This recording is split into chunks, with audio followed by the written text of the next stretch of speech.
Whee! Do I got battle reports for you?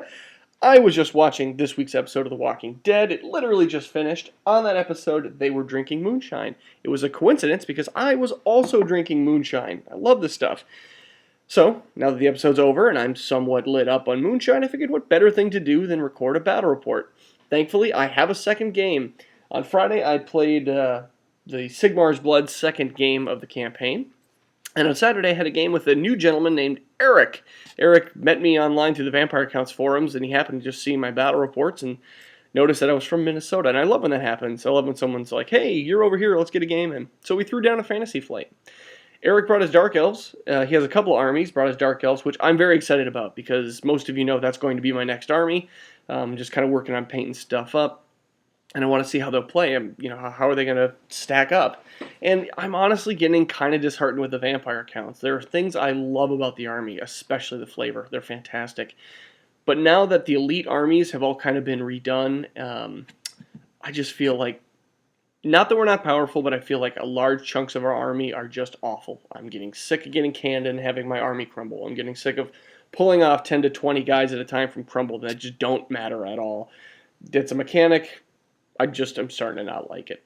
And part of that's my own problem. Look at that. I'm running zombie dragons because I'm just in love with the guy. But I'm really looking forward to Dark Elves. That's the moral to takeaway here. So, on to the game. Actually, before we get on to the game, I took a couple pictures of the tables of Fantasy Flight because they're gorgeous. Now, I purposely didn't take this one. It looked a little like thinner than most tables. Maybe not quite as long. And it's just kind of a pain, everything in the middle there. For a fantasy game, you kind of avoid that. But look at these tables they have, man.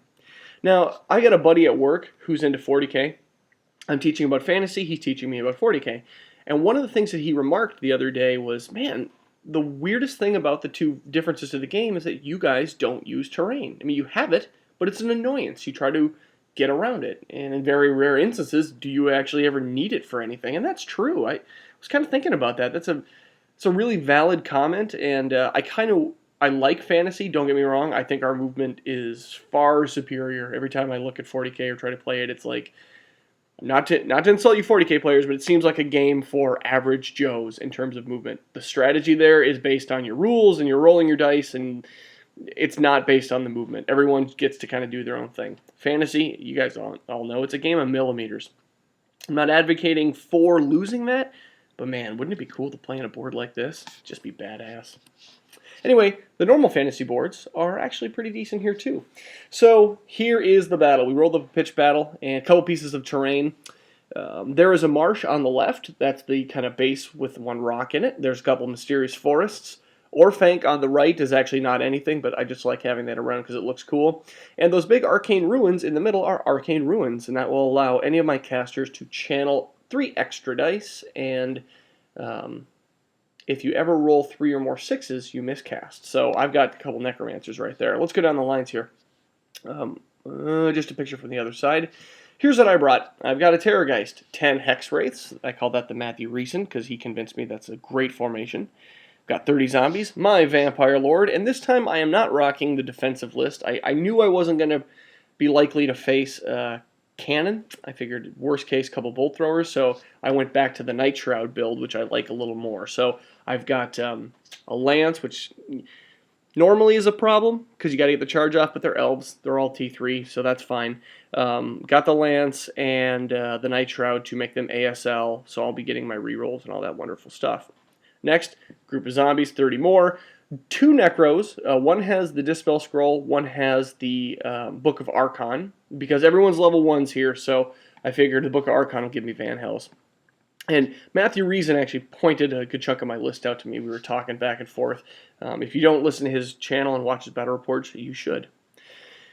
Then I've got about like 46 skeletons in there with those 2 necromancers, sword and board. Next to them, 8 crypt horrors. Everyone keeps telling me how good they are, and we'll see. Couple of trolls in there to proxy because I don't actually have 8. Then I've got a Mortis Engine with the Blasphemous Tome upgrade because that'll give the +2 to cast Lore Vampires for my Dink Doink necromancers there. 30 more zombies and 5 dire wolves. The Dark Elves rocking out with 8 Cold One Knights that look actually really cool. 2 Reaper Bolt Throwers, some Dark Shards, if you're not familiar with the new names, those are the crossbows, a Charybdis, then a big old group of Blackguard, the stubborn supergroup. It looks like about 30, I don't know the exact number. In there is a BSB, a Dreadlord, and a Supreme Sorceress. He's rocking a double Lord build. Lots of ward saves all over. I think every character has a 4-up ward save. So that is going to be a stubborn, nasty group. And then looks like about 30 spears or dark sticks. I don't remember what their name is. We're just going to call them dark sticks. Then a Hydra, the new version of the Hydra, and looks like about 15 witch elves. So a modest little group of witch elves. And just a picture of what his Blackguard looked like. He's painting up his guys, and they actually look really cool. I like the look of them. So hopefully I can make mine look pretty decent too. Go to Vanguards. And Vanguard, my hex rate's up. He doesn't have any, so I answer back on this side with some dogs. Don't move them up their full distance, but I move them up in such a way that if he wants to charge them, maybe he has to overrun or does something like that, but I'll get him closer to my lines, because this whole side is my tar pit side. A lot of people have been telling me the Crypt Horrors can actually push out the damage, but I don't really have anything to do that. Just rerolls. And Strength 4, yeah, I don't know. We'll see. Anyway, that's Vanguard. He wins the roll to go first, and he does just that. So his doesn't fail stupidity. His cold ones move up just a little bit. He doesn't seem to be in too much of a rush to get to me. I think he's going to play off his shooting a little bit. Everyone else, though, just starts moving in toward the Mortis Engine and the Wall of Regen, which I'm happy with. That's what I want to get in combat. I want to give everyone else behind and around him, and that looks like it's going to work out for me. Just another picture of his flank. We go to the magic phase. It's 5 dice to 5. I am constantly by those arcane ruins, and I am always choosing to channel. So I'm getting, this time I get 2 extra channels, so that's what makes our dice even. He tries to throw up Throne of Vines, and I dispel it, and part of that was because he is a level 4, but he got a pretty bad roll, as you can see there, so nothing goes off in the magic phase. During shooting, the Dark Shards shoot at the dogs, take out 2, and then it's up to the other Reaper Bolt throwers to finish the rest of the dogs, and he didn't really have any other good targets to shoot at, so I think he was okay with throwing them all over there. Picture of the end of turn 1, you can see we're just starting, you can see how he's moving towards me, and I don't know if that's a good idea. Look at all that power on my right flank. So let's capitalize on that. I move everyone up. The Wall of Regen just moves up and stays very even with each other, even though the Crypt Horrors can bust out on their own if they want. A lot of arrows here. So the first thing I do is move my Zombie Dragon up to where you can see on the right. Now that allows my Hex Race to march. And I march them right through the woods, and with their 16-inch movement, I think it's 16, I'm able to get just through, do the Swift Reform shenanigans, get through the witches, doing all 10 hits, and then facing him an inch behind. That's awesome. So that's a Soul Stride. That's going to be a Strength 5 hit for each one on Toughness 3 Elves. Additionally, I fly the Terrorgeist up, and he's able to get within 8 inches, and he's got no threats with the exception of the Bolt Throwers. But I'm getting a little hard cover from the Hex Wraith there, so that's not bad. The zombies move up just to start chaffing up the middle, but I'm liking my position here. So the Soul Stride goes through, does 8 wounds. Oh, those elves fall over. They fall over. That is something I'm not excited for. So yeah, I only missed 2 of those Hex Wraiths going through and killing them. And now I'm ready for next turn charges. During the magic phase, let's see, what do we got? It's 11 dice to 4. I had so many extra channels here. And I actually had one of my necromancers, one of the Dispel Scroll, rolled 4 6s. Miscast, and is now, he didn't explode, but he's now not a wizard. He can still keep channeling every turn, but he's not a wizard, cannot cast Invocation. I don't know if I mentioned that. All my casters know Invocation. That was the goal. Yeah, I'm just down 1 caster, kind of, but he can still channel dice. So I've got a massive lead. I failed to cast Invocation on the 18-inch bubble like I tried for with my level 1s, and it was just, I threw a bunch of 6 dice at it, and I failed to cast. And then I just ate the rest of the dice. I let him go, because the only other thing I could do was try to heal for my Lord. No one's hurt over here on the right flank. Or use the bound spell, Van Hells, to move my guides up a little bit. Well, I can't bubble it. I can only move 1. He's not getting in combat with me, and the best I could do is probably burn the thing out if I really wanted to get it off on a miscast. I don't want to do that, so I let the phase go. We go to the shooting phase, and caw-caw, the Terrorgeist screams and liquefies the remaining 7. Oh my god. He's got leader 10 over here. No, wait, does he have leader 10? No, they're slightly outside of the bubble.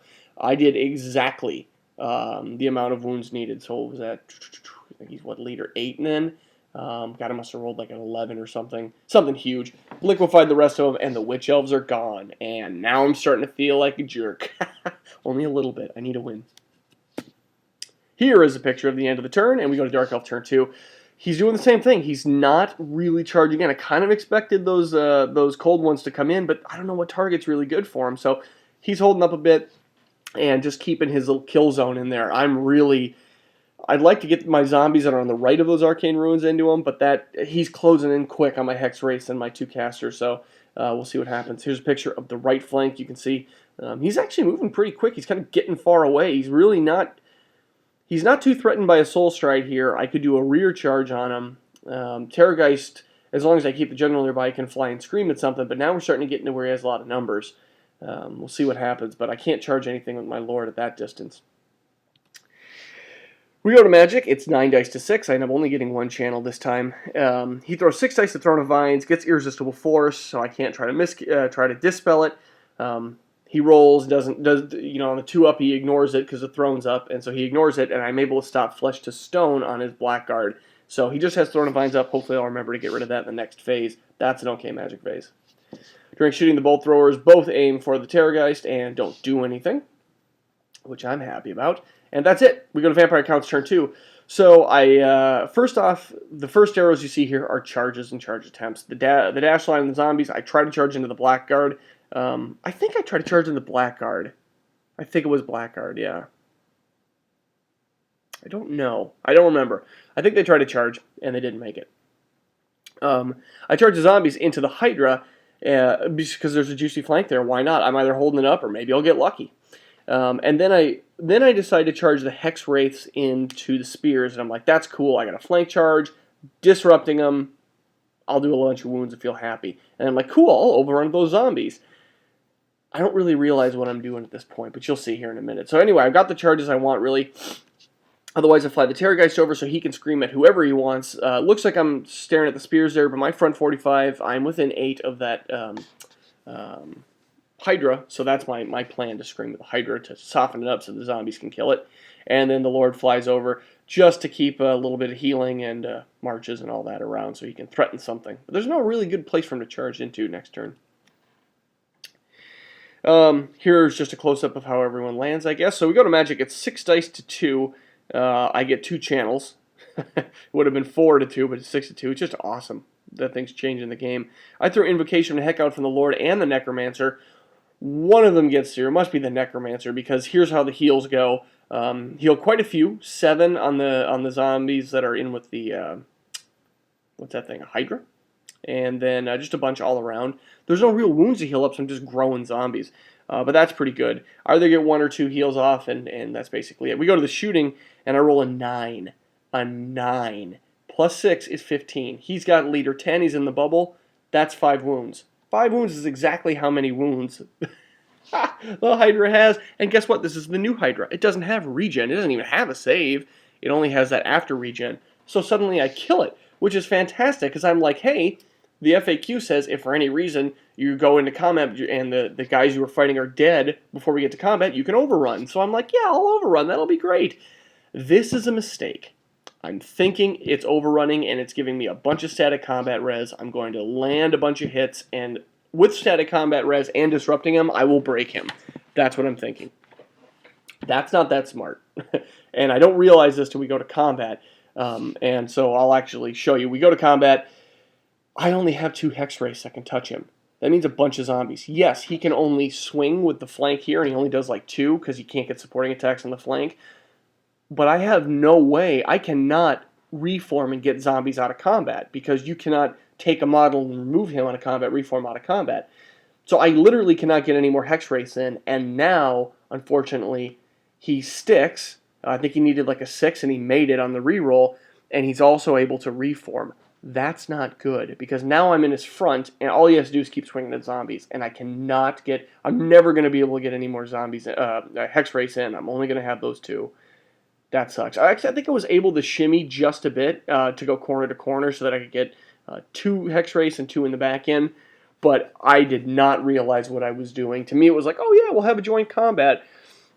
Ugh. And this is one of the things I get frustrated with the Vampire accounts on. Look, I got my charges off, I'm doing well, but it's this crumble ethereal stuff that's so difficult. Um, I think I'm going to kiss those hex race goodbye. I don't realize it till after combat, and I'm like, I think I just screwed myself. I can't scream enough to get that unit low enough. He's rocking leader 10 there, and I can't get in with anyone else like the zombie dragon to help. So I think those hex race might be going. But I have learned a valuable lesson. Hopefully I will not make that mistake again. We go to Dark Elf turn 3. The Cryptus charges into the Horrors, which is exactly who I wanted him to charge with. I don't know if that was a good idea. I was thinking that's who I want to get in combat with, or just go into his flank. So we'll see what happens. I know that he's like strength 7 or something, so that could be a big problem. But I do have my regen. We'll see. The Blackguard charge into the Skeletons, and he's got to go into someone that's going to hold. Those are the guys that'll hold, so hopefully I can capitalize on that. The Cold One's going to the Zombies. I think he's thinking, Eric had said that he was thinking he was just going to blow through them pretty quick, but I got 35 zombies there. Even a single spell goes off he's going to kill a bunch, but he ain't going to kill 30. You got to be ogres with an ogre charge to kill 30, 35, and you got to get lucky. So I'm actually pretty excited about that. We go to Magic. I channel twice, so it's 11 to 8. Helps me catch up a little bit. He's able to get Earthblood off, and I forget, because you can see the cards back there, I forgot that on my turn to Dispel Throne of Vines. So he gets Earthblood off, and I let it go because I'm like, crap. Yeah, I guess regen's better than toughness. I let it go. I throw the other parts of my dice at Flesh to Stone. Or no, I'm sorry. He threw those Flesh to Stone with the rest of his dice. I throw my Dispel Scroll at that because he didn't get it irresistible, and I use the remaining dice I have to Dispel Throne of Vines. So yeah, he's got regen, but I think I made the right call, having forgot to dispel it last turn, which I totally should have done. That was a big old mistake on my part. I always forget that. I remind myself. It's just one of those things you do with remaining play spells. So we go to shooting, and everything turns, shoots at the Terrorgeist, and only lands 1 wound. So this thing is getting lucky, very, very lucky. We go to close combat. Actually, the way it worked out was he double tap shot the Terrorgeist. I lost a wound from the Dark Shards. Bolt thrower 1 missed, and bolt thrower 2 hit, but I regened it on the 6-up. Yeah, buddy. So we're going to close combat. However it's said and done, I'm down 17, maybe a little more after Crumble. That actually might be... I might have forgot that died, that there were 5 extra guys left. So, yeah, I think I might have actually lost 5 more. Anyway, that's what I was talking about. There's too many to go through, even with Crumble. I actually think I forgot to take my regen saves here. Oh, that's right. Yeah, I did mention that I forgot to take any regen saves for like the first half of the game because I don't play with the Mortis Engine much. They're zombies. Big deal. Because they're still standing there means I did win. So I'm happy about that. In close combat here, he swings first. He wants to hit with all of his attacks, obviously. But if he does, the Cryptus... This is kind of debated, but the rule is if the Cryptus hits the same target with all of its attacks, it gets another D6 strength 7 attacks. Well, does that mean if you're hitting rank and file that you're killing him and you're swinging at the next guy? We basically rule that if you're swinging at rank and file, we're counting it as hitting the same guy. He doesn't make all of his attacks. He only lands 3, and I failed my regen. I think he landed 4, and I failed my regen or something like that on 1. He kills 1 outright, and then I kill him. I do like 5 poisons and 2 normal wounds and just kill him. He's got like no real save that gets through, and it's like, holy crap, I did not expect Crypt Horrors to do that. So I'm feeling pretty good about being freed up because those Blackguard, they need to be kicked in the flank there. Close combat over here. Oh my god, he kills like 20, and that's after Crumbles. He punks my Necromancer who can cast Invocation, which is a great idea because the only other guy's standing there. So I lose Van Hells and I lose the Necromancer who can cast it. The only other guy can channel, but now I only have 1 caster. That's the Lord. Level 1 knows Invocation. I don't really do much to him at all. Maybe a few wounds, but that's about it. At the top of the page there, oh yeah, so this is where I find out how much of a bitch Murderous Prowess is. I cannot wait to play with it. But here's the problem. He picks up all of his dice and rolls them, and then he re-rolls the hits. And you're used to that if you play elves. It's like, okay, that sucks. And then he rolls his wounds, and your eye immediately looks for all the 1s, because, yeah, those are misses. And you're like, yes, look at that, he rolled 5 1s, that's great. That helped me out. And then you're like, wait, I'm emotionally invested in those 1s, but I don't get those 1s because he gets to re-roll 1s. So you actually only need to look for 2s. And then, more often than not, it seems that those 1s become wounds. Oh my God, Murderous Prowess is way stronger than at least anecdotally, is way stronger than I gave it credit for initially. I think it just smooths stuff out big time, and I love it. So I love it when I will be playing the Dark Elves. I hate it now. And so, yeah, lots of crumbles, lots of deaths. Up at the top of the screen, you can see what I was telling you guys about is bad. The Hex Race only do 2 wounds. The zombies do 3. I crumble by 2. Who cares if I crumble by 2 on the zombies? That means I crumble 2 Hex Race, and that's a problem because I can't fix it. Cannot fix it. So the vampire counts turn 3. I charge the horrors into the flank of the blackguard, and I charge the zombies in as well. Now, I thought about holding back with the crypt horrors and saying, actually, I thought about holding back with both for maybe one more turn, or maybe just putting the zombies in. So here was my thought process. I won't charge anything in right now because he's just going to rack up a bunch of combat res and I'll crumble. But what if he does? What if he breaks the skeletons, crumbles them all on this turn? Then he can turn to face who he wants, or worst case, if he crumbles them all on this turn because he's got a bunch of characters in there, even dwellers, and so he can't cast dwellers, but he's got a bunch of characters in there. What if he crumbles them all? Then he can reform and charge on my turn. So then I'm thinking, okay, put the crypt horrors in there. And then I was like, well, the zombies aren't really going to do anything either. At least I've got a bunch of disruption if I charge the zombies in. So I kind of talked myself into doing it, but at the same time, I'm not giving him that many more attacks. Just a couple of extra blackguard. He's getting a lot more crypt horrors and stomps on him. And, I mean, I can keep just growing those zombies out. In fact, right now where the zombies are, I'm going to be capped in my magic phase because they're going to hit the zombie lord, the zombie dragon lord.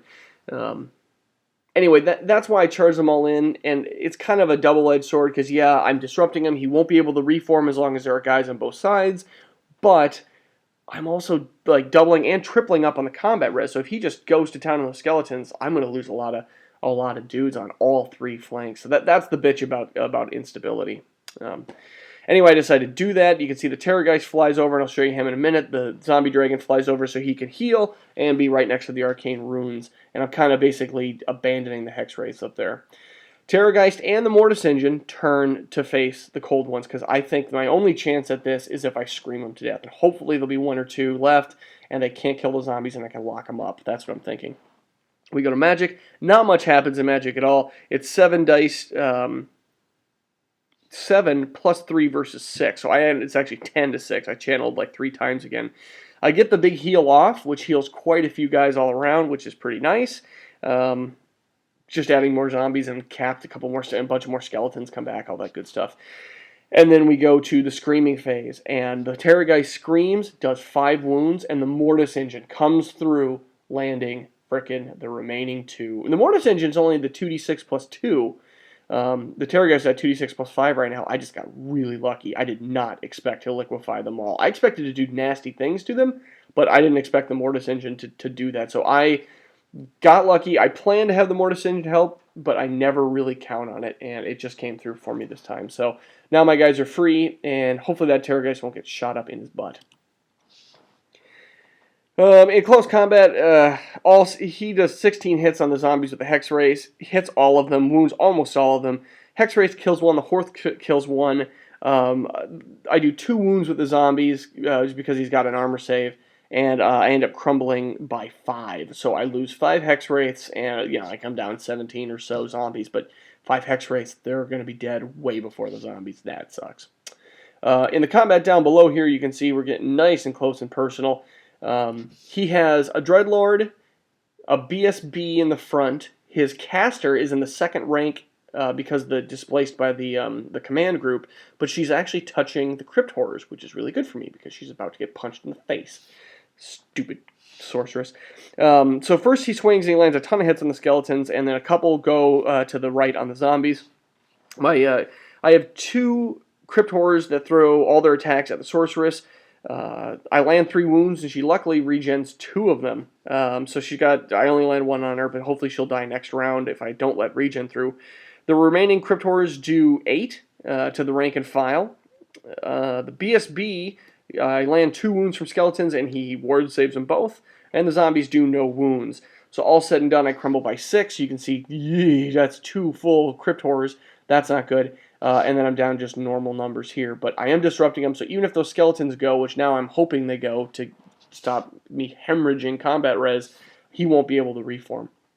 because the rule is you cannot combat reform if you are on flanked or you are engaged on multiple sides, and so he will be stuck, and his guys. So we also had a little bit of a rules discussion about this. We ruled by talking to some other players in the fantasy flight that you can make way every round of combat.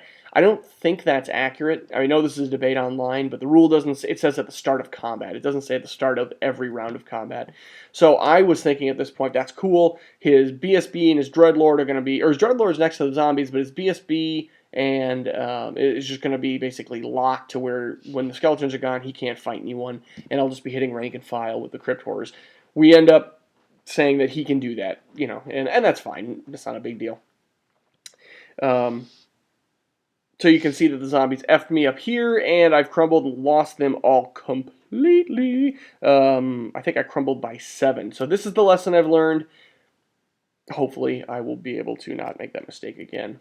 We go to Dark Elves turn 4. There's no movement, really, because he's going to turn those Dark Shards to shoot me in the Terrorgeist butt. We go to Magic. It's 12 dice to 8, so he's got a massive phase. He throws 6 dice at Throne of Vines. I let it go because, I'm not scared of that. I'm scared of everything else. And he throws his remaining 6 dice at Earthblood. He doesn't get Irresistible Force, and I'm able to dispel it by throwing all 8 of my dice at it, because you can do that. You can go over the 6 when you're dispelling. Whew, so that's okay. We go to the shooting phase, and he's able to kill the Terrorgeist. I don't remember how it breaks down, but sadly, he's dead. Wah, wah, wah. He actually has one bolt thrower that didn't have to shoot to kill the Terrorgeist, and it takes aim at the Lord, but doesn't do anything. In close combat, the Dreadlord does 2 wounds to the zombies. The BSV does 2 wounds to the skeletons. I end up saving one of those. The rank and file does 9 wounds to the skeletons, of which I only saved 1, even with the regen. Well, I guess it's 6 up. So I would have had regen or parry, but don't do anything. 2 Crypt Horrors kill the Sorceress, so that's nice points for me, and that means Throne of Vines goes away, and there's no more magic on his side, so that's awesome. The rest of the Horrors kill 2 more. I land 1 wound on the BSB, and he only got 1 left. He has a 2 up, 4 up, which is nice. But I did sink 1 through. I do 1 wound from zombies. I ended up losing by 5 on both sides. So, the Crypt Horrors are going quick, but thankfully they have 3 wounds. Now I only have 1 skeleton in the front, so I think this is going to get really good for me. I'm feeling good here. We go to Vampire Counts turn 4. The Mortis Engine kills 2 with its Pulse. The Zombie Dragon charges the Spears, and I did this because I'm not really worried about them. I have the Night Shroud, plus I have to maximize at this really small frontage here, and so I get all my attacks, and he doesn't. Now, he does have a champion, so he's probably going to challenge, but round 2, I'll just be able to go into the rank and file quite a bit. Go to Magic, it's 5 dice to 2. I get Invocation him to heck off right away because I'm thinking, bring those Crypt Horrors back. And then once I cast it, I'm like, oh god, that was dumb. Because I heal back 5 skeletons. That's not good. I should not have done that. Actually, I only heal back 4. I was just getting enamored with, I gotta bring these Crypt Horrors back. That's how I'm going to win. And I didn't realize I was shooting myself in the damn foot there. So that's a really bad idea. Be careful with that. So that's it for Magic. The Scream does nothing into combat because he's leader 10. In the close combat at the top, he challenges against the Lord. I kill the guy outright, no problem. But he's steadfast and he sticks on, at this point, rerollable 10. At the bottom combat, he kills 5 skeletons, like I said, because I'm dumb, instead of only killing 1. I land 5 poison, 3 of which actually wound. The zombies land 1. And I end up losing, but only by 2. So I would have won that combat. Yeah, he's stubborn, but I would have won that combat, which would have been way better. I would have had more Crypt Horrors up. Because I was able to heal a Crypt Horror and put a wound on him with the lore attribute. It would have been better not to heal. But now, with no skeletons in the front, I am free to heal. And he, like I said, he cannot reform to face those zombies. His Dreadlord is swinging at the zombies, but he's only got like 4 or 5 attacks, and he misses usually a couple, just the way it goes. Dark Elf turn 5, no movement, as you can see. No magic either. Shooting, he's going to get points out of the zombies. That's all he can get. And he shoots at them quite a bit and takes their numbers down by 7. In the combat at the top, the Vampire now doesn't have a challenge to worry about. He does a few wounds. I do my Strength 2 Breath, and it doesn't actually do anything, which sucks because I got a lot of hits, but it just didn't actually wound, rolled poorly.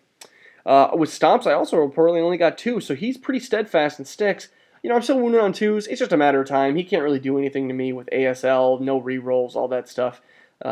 And even going against the kind of softer target, in air quotes, the zombie dragon, it's still, he needs 6s, and he doesn't get, he gets an extra rank because he spears, but he doesn't get rerolls, so that's nice. He does get rerolls to wound if he rolls a 1. God, I love Murderous Prowess. In the combat at the bottom, it's more of the same. He can't reform, and you can see, I didn't show this in the last picture, we both decided that we were going to go back and let ourselves reform, so he reformed after forgetting to be closer and have all of his guys in on the zombie dragon, and he let me reform to go 2 wide on the crypt horrors so that I could get my attacks in, because being 3 wide doesn't do anything when one guy can't attack. So that's basically it. We've got a vampire counts turn 5, and now the game's getting pretty quick here. The Mortis Engine Pulses kills 2, so now we're down to 1. We're down to less than 1 rank here, so that's pretty good. I don't get any heals off this time for whatever reason, probably just bad rolling. And you can see that the spears got hammered there, but he is the magic number 5, so he's still steadfast. Just didn't roll well in the Thunderstomp, but next time I will definitely have him, I've decided. You can see the combat in the middle is taking its toll now. I believe I actually killed his BSB. This is when his BSB made way to swing at the horrors, and I believe this is the time I kill him. I either kill him this turn or the next, and just kind of get lucky, but I am definitely losing. I've got to get a heal off or something, or I've got to do something quick. I don't want to give those points away for the Crypt Horrors, but there's not much I can do about it, really. Dark Elves turn 6. Shoot the zombies, kills them, gets the points now, and that's basically it for magic movement and shooting. It looks like at one point I did get a heal off. I'm looking over here. It looks like I must have gotten a heal off last turn, or my pictures are just a little out of order. At any point, I do get a heal off, and I kill him on his turn. So, yeah, I got 2 Crypt Horrors that are swinging at the BSB. That's good. The Lord, on his turn, kills the spears. And you can see not much else happens there besides killing his BSB. So, yeah, his BSB is there right now. This is the turn I kill the BSB. When it's done, he's only got 2 rank and file and the Dreadlord. So it's the champion and it's the standard bearer and the Dreadlord. So, yeah, it's still a hard target. You can see the zombies are definitely getting crumbled away. But I'm feeling really good. Turn 6. Hey, that was his turn 6. It's mine. I charge the Dark Shards. He flees, and I roll boxcars and can't catch him anyway. Even with super 22-inch movement, he just bounced through, and I couldn't land on him anyway. But it's nice to at least panic him. Didn't get him off the board, though. Was very close, which is why I charged him. And when it's all said and done here, I have 1 Crypt Horror with 1 wound left on him. And that was because he had to swing. He had to swing at the zombies, and I punked the other 2 guys. With being flanked and whatever, I broke him. You know what? I don't think I broke him. I actually think I killed him. I remember that he had taken a couple of wounds that I forgot to report about here. He'd taken a couple of wounds in the last few rounds, and he had like 2 or 3 wounds on him. Coming in on him this round, I think I only had 2 left, and I landed 3, and he failed 2 of the 3 ward saves. I remember that because he was like, "What? I've got a 4-up ward." It was crazy, and we were laughing. So I got the points for the Dreadlord at the end. Now, he wouldn't have been stubborn, so he would have had to break. Probably would have broke, but I would have had to chase him. So who knows what happened, but it's way more satisfying to take a Dark Elf and break him over your knee. You know how that goes, especially when it's a Dreadlord. So that's the game. It went really well for me. I think that,